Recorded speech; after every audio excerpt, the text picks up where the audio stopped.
Good afternoon. My name is Carl Cooper. I'm the Director of Public Health Programs at the American Association on Health and Disability. And we want to welcome you to today's session on getting the most out of your health insurance coverage. This is a series that we had been doing earlier this spring.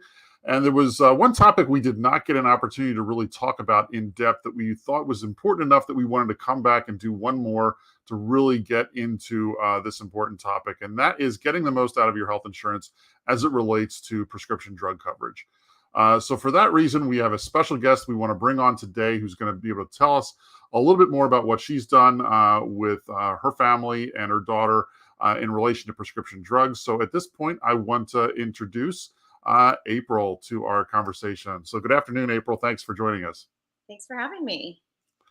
For starters, why don't you just go ahead and let us know who you are, where you're from, and sort of your background with disability and why you're interested in this topic. Sure. So I live in McAllen, Texas, which is as far south as you can go, just about. And I have a almost 17-year-old daughter.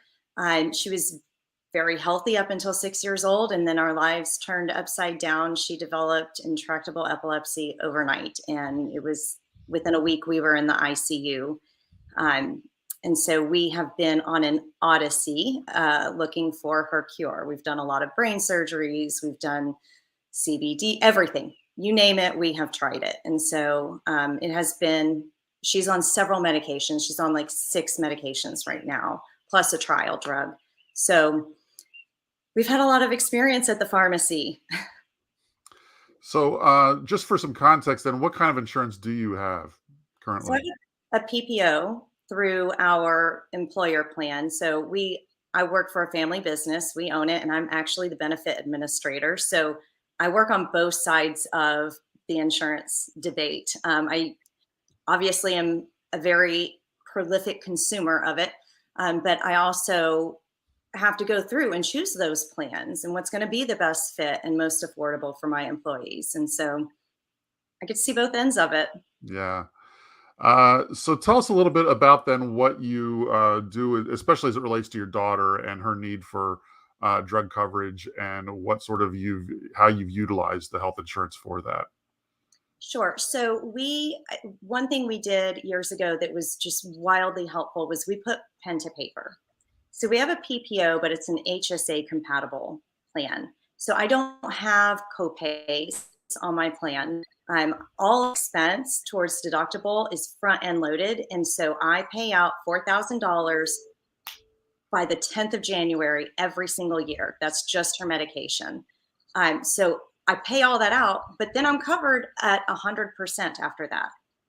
When you sit down and you do the math, that might be a whole lot better for you. Plus, you get a tax break on that money that goes into the HSA account. We were saving thousands of dollars by doing that taking that non-traditional route. Whereas I know a copay sounds so good, $25 every time I go to the doctor, $10 when I go to the pharmacy. But in the end, if your max out of pocket is very, very high, even if your deductible is low, in the end, you may end up spending a whole lot more money. So the beautiful part of our plan is that our max out of pocket is the exact same level as our deductible, and then we get covered at 100%. So that was the best thing we did. Okay. Just for people that may not understand some of the terminology, I know what you're talking about, but when you say HSA, what is that and how does it work?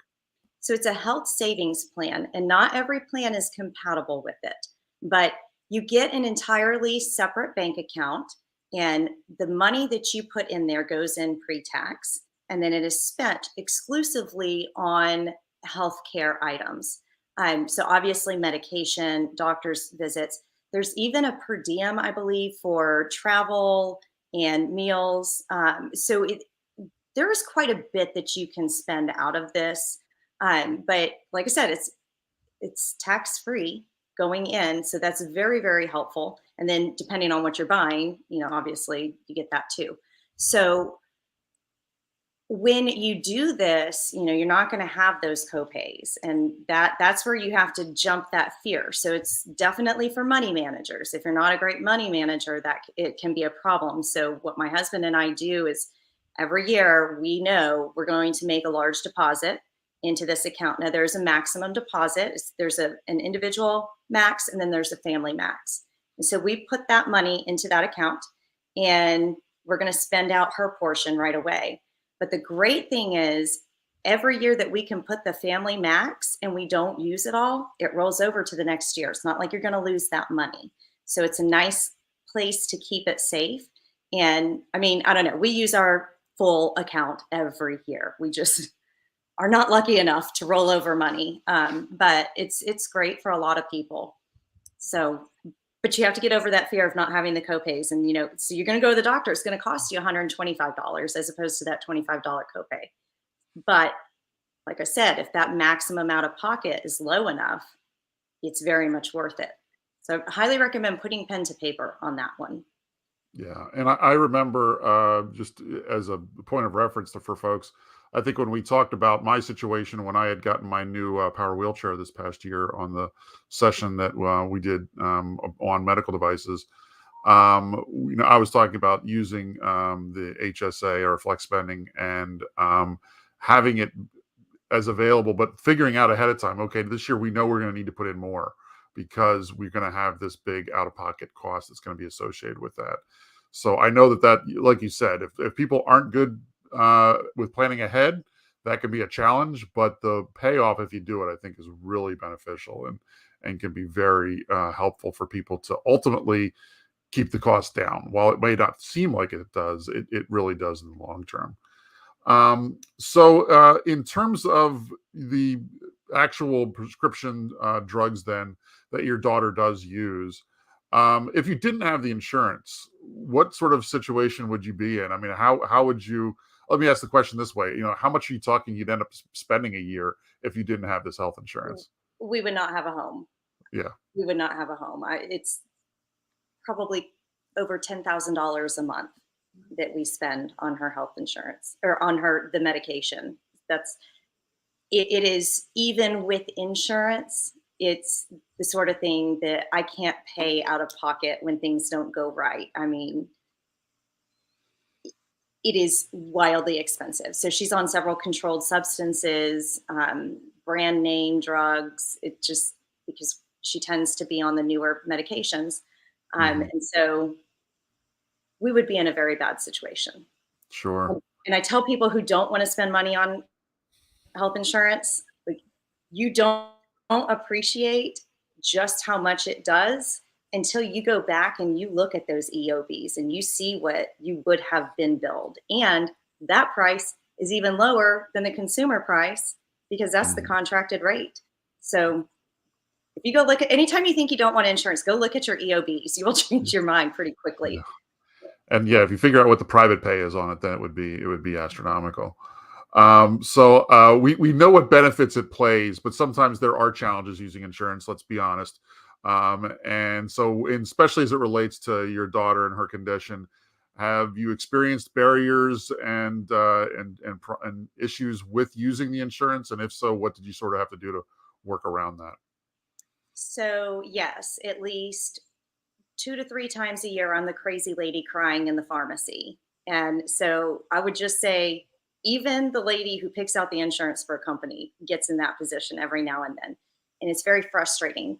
She is on 3 or 4 controlled substances. And so those require pre-authorizations periodically. And it's not like you get here's a heads up, right?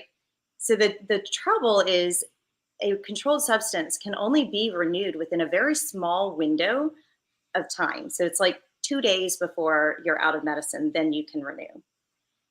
So if you show up 2 days before, or you're thinking, I'm just going to get it that day and I'll be fine, well, you find out you need a pre-authorization. Chances are, if you're on some of these drugs, you're probably being seen through a hospital system. So now you have to work all the way through the red tape of the hospital system to get to the person who can fill out that additional paperwork and get it turned around in time for you to get that medicine without, missing a dose. And it is frequently, we will have situations where the pharmacy thinks it's one thing, and then the health insurance company is telling me it's another thing. And so my best advice I could give to anybody. If you are on an employer sponsored plan, go to your HR department and ask, does our insurance broker have a team that can help me navigate this? Because more and more are starting to provide this. And they'll help you, with everything from your EOB doesn't make sense and you weren't billed properly to, oh my gosh, I can't get my medicine. And this is, for my daughter, she cannot miss a dose. It is life threatening for her to miss medication. So it's not something I can sit back and say, I'll get it, I'll work on it tomorrow. And so my broker as an employee, she is a good friend of mine because she frequently is on the phone. And so rather than me having to sit on the phone with Blue Cross for hours and hours and hours, they have a team that will do that. And they'll call my doctor. They are often more capable of getting a hold of somebody because I'm just the patient to the doctor. But when an insurance representative calls, they kind of get passed through a lot faster. And so they are so helpful in coordinating the paperwork that needs to be completed and getting that to the people who need it in order to make that approval. So if you have a broker, become their buddy, get to know them. She is my lifesaver. Frequently, she's helping me this week because we're going to go on vacation. And of course we have to renew like a day before vacation. And so it's very, she was on the phone for about 5 hours earlier this week trying to get that sorted out. So do that for sure. And then the other thing I would say is if you do have a life-threatening condition like seizures, make sure you communicate that to your pharmacy staff. Make sure they know you're not being crazy over like acne medicine, something that can wait and is not that important because they're filling hundreds of orders a day and they don't necessarily focus on what it is that you need and why you need it so bad. So, when I start using words like this is life threatening, they start to kind of get a little more concerned and make those phone calls a little more urgently, try to help me out a little bit more. Gotcha. So that's great to know. What about, have you had issues with, if you're the benefits manager at your family business, have you had issues working through limited drug formularies and trying to make sure that the drugs are actually going to be covered by the plans you're getting? Yes. So we renew on December 1, and the plans are allowed to make changes for January 1, I believe. And so we have had that very unpleasant surprise that all of a sudden one of her medications was not on the plan. So again, the broker is very helpful in this. And this is like, I don't know why it's an industry secret. Well, I know why it's an industry secret, but there is paperwork you can file called exception to care. And you as a consumer can go all over your insurance company's website and probably not really be able to find it. So you probably have to call in and you have to say, I'm on this medication. It's extremely important. I need to file exception for coverage. And so it will go to your doctor's office. They have to fill it out just so and get it back to your insurance company. But I will tell you, every time we've done it, we have received that exception. So it's a pain. It is an absolute pain, but it does work. And so I do, it's painful to see people who think that, well, I just can't get that medicine. What am I? And you go into a panic and, it's despair. You can't get the medicine, but there is a way to get it. So be persistent and call that insurance company, but use that word exception paperwork. Okay. Very helpful tip. That's great. Any other tips that you could give to people, especially if they do rely on their insurance coverage for prescription drug coverage that you think you could pass along? It comes down to organization and really knowing when your meds are going to be due, managing that, building a personal relationship with your pharmacist. I really highly recommend, because then you're somebody that they're thinking of when they go through and they are doing their inventory. This year has been really hard for a lot of us because once the pharmacies had to start giving out the COVID vaccines, my pharmacist told me straight up, he said, this is my fault. We did not inventory as diligently as we should have this year. I've just been so overwhelmed with how many vaccines I've been expected to give. And Hmm. so having that personal relationship, he then got on the phone. So usually I get to chase the medicine all over town when it's my fault, right? But he got on the phone and he called his pharmacist buddy at another place and he said, they are holding it for you. I got down there and they weren't going to give it to me until I told them, no, my pharmacist said, and they said, oh, you're the lady. Okay. So it's, like if you can build that personal relationship, it really can pay off in spades later on when just that bizarre fluky thing happens. Gotcha. Now, with some of these specialty tiered drugs that people like would have epilepsy or other conditions that have some of those higher tier drugs that cost so much, I do know sometimes that the pharmaceutical companies work with consumers on that. Have you had any experience with that? And if so, how did that go? So yes, I have used so first of all, the pharmaceutical companies will do coupons sometimes. And Hmm. you just gotta really a lot of the time the pharmacist can point you in that direction, right? But sometimes you have to go onto their website and check. Um, if you're being seen for a chronic condition, there's a decent chance that your doctor can hook you up with a social worker who can help you navigate this sort of thing. But yes, there are coupons that you can get. There are ways that you can get that medication.